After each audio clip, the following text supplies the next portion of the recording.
আমরা সবাই জানি অর্জুন ছিলেন সেরা ধনুর্ধর আর ভীম ছিলেন গদা যুদ্ধের রাজা। কিন্তু আপনারা কি জানেন, কুরুক্ষেত্রের 18তম দিনে কর্ণের 3 পুত্রকে একা হাতে কে জমালকে পাঠিয়েছিলেন? তিনি নকুল, যাকে আমরা শুধু সবচেয়ে সুন্দর পাণ্ডব হিসেবেই চিনি, কিন্তু তার সৌন্দর্যের আড়ালে লুকিয়েছিল এক ভয়ঙ্কর যোদ্ধা এবং একটি অদ্ভুত অভিশাপ। সহদেব যদি ভবিষ্যতের আয়না হতেন, তবে নকুল ছিলেন বর্তমানের সেই তলোয়ার যা বৃষ্টির ফোঁটাকেও দুভাগ করে দিত। মহাভারতের 5 পাণ্ডবদের মধ্যে সবচেয়ে অবমূল্যায়িত যোদ্ধা কে? উত্তর হলো নকুল, যাকে ইতিহাস শুধু একটি সুন্দর মুখ হিসেবে মনে রেখেছে, কিন্তু যার তরবারি দিয়ে ঝরেছিল শত শত কৌরব যোদ্ধার রক্ত। আজকের ভিডিওতে আমরা উন্মোচন করব নকুলের জীবনের সেই সব অন্ধকার এবং রোমাঞ্চকর তথ্য।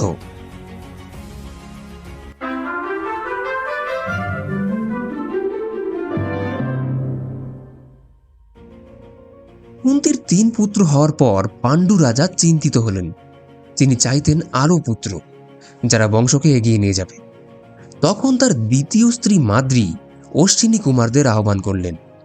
তারা ছিলেন দেবলোকের দিব্য চিকিৎসক।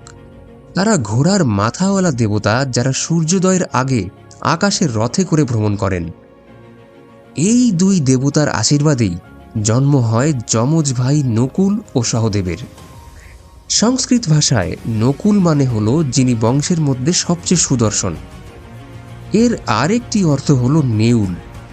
প্রাচীন ভারতে নেউল ছিল সাপের শত্রু, অর্থাৎ বিষের প্রতিশোধক, এবং নকুল নিজেও ছিলেন কৌরবদের জন্য সেই বিষ। বলা হয় তার রূপ ছিল কামদেবের মতো। তার চোখ ছিল হরিণের মতো বড় এবং কোমল।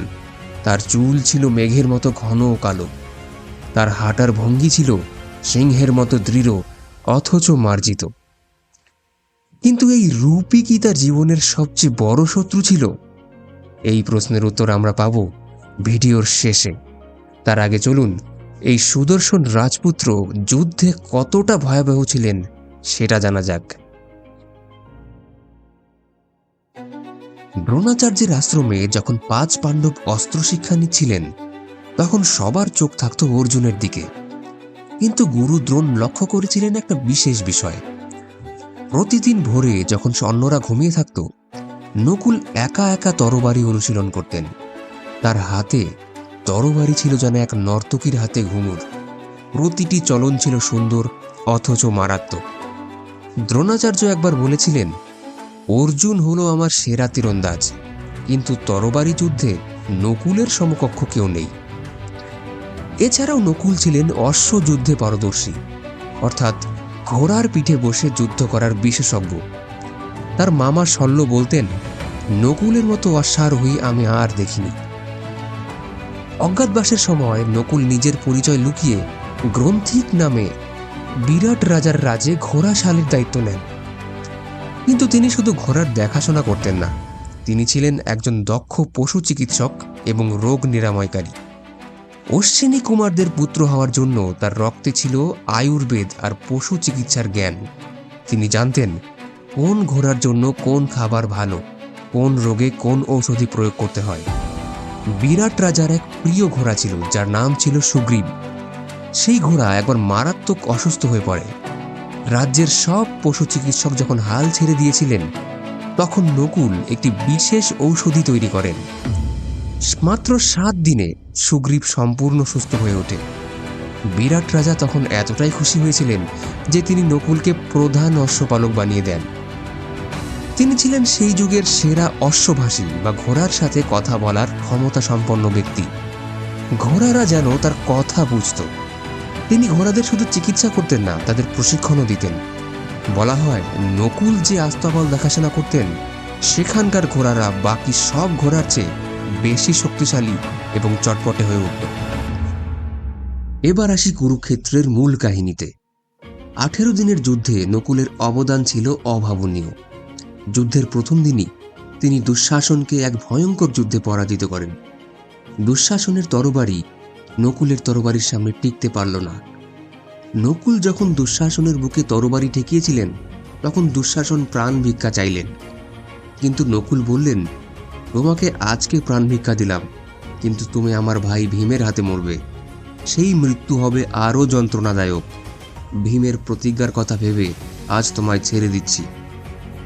এই বলে তিনি দুঃশাসনকে জীবিত ছেড়ে দেন। যুদ্ধের চতুর্থ দিনে তিনি তার নিজের মামা শল্যের সাথে মুখোমুখি হন। শল্য ছিলেন মাদ্রির ভাই, অর্থাৎ নকুলের মামা, কিন্তু শল্য লড়েছিলেন কৌরবদের পক্ষ থেকে। দুজনের মধ্যে ভয়ঙ্কর যুদ্ধ হয়। শল্য ছিলেন গদা যুদ্ধে পারদর্শী, কিন্তু নকুল তার তরবারি দিয়ে শল্যের গদা কেটে ফেললেন। তারপর শল্যের রথের ধ্বজা, রথের চাকা সবকিছু ধ্বংস করে দিলেন। শল্য পালিয়ে যান। কিন্তু সবচেয়ে বড় চমক ছিল 17তম এবং 18তম দিনে। কর্ণের মৃত্যুর পর তার পুত্ররা প্রতিশোধ নিতে যুদ্ধে নামে। প্রথমে আসে সুসেন, কর্ণের জ্যেষ্ঠ পুত্র। সুসেন ছিল বীর যোদ্ধা। সে নকুলকে দেখেই বলে, তুই সুন্দর রাজকুমার, যুদ্ধ তোর জন্য না, যা বাড়ি গিয়ে আয়নায় নিজের মুখ দেখ গিয়ে যা। এই অপমান শুনে নকুলের চোখ রক্তবর্ণ হয়ে যায়। তিনি প্রচণ্ড আক্রমণ শুরু করেন। সুসেন তার তীরে নকুলকে আঘাত করে, কিন্তু নকুল থামেন না।